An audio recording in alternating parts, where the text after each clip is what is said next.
বিসমিল্লাহ বলে ঢাকনা খুলেছেন। এবার বিশ্বনবী বলতেছেন, আলী শুনো, শুধু ঢাকনা বিসমিল্লাহ বলেই খুললেই হবে না, এই ঢাকনার ভিতরে যেই খাবারগুলো আছে খাবারগুলো তুমি বিসমিল্লাহির রহমানির রহিম বলে বন্টন শুরু করবে। সুবহানাল্লাহ। বরকত দেওয়ার মালিক কে? চিৎকার করে বলেন, বরকত দেওয়ার মালিক কে? আল্লাহ।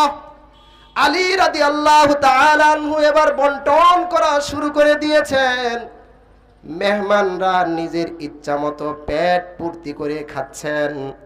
সকল মেহমানদের মেহমানদারি শেষ হয়ে যাওয়ার পর আলী রাদিয়াল্লাহু তাআলা আনহু এবার তাদের সামনে মধু পরিবেশন করলেন।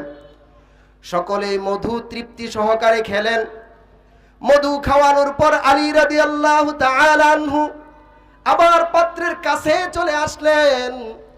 পাত্রের কাছে চলে এসে আলী রাদিয়াল্লাহু তাআলা আনহু চিন্তা করতে লাগলেন, মাত্র 2 কেজি আটা, ছাগলের একটি রান আর কিছু মধু দিয়া 41 জনকে মেহমানদারি করাইলাম। এবার দেখি তো পাত্রের মধ্যে কি পরিমাণ খাবার বাকি আছে। এই চিন্তা করে আলী রাদিয়াল্লাহু তাআলা আনহু পাত্রের যে ঢাকনাটা ছিল পুরাটা সরিয়ে দিলেন। পুরাটা সরিয়ে আলী রাদিয়াল্লাহু তাআলা আনহু কিং কর্তব্য বিমূঢ় হয়ে আশ্চর্য হয়ে গেলেন।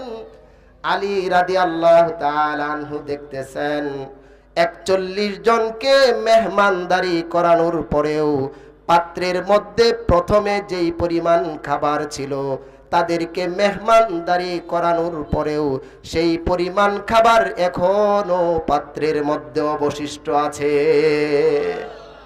বরকত কে দেন? আল্লাহ বরকত দেন।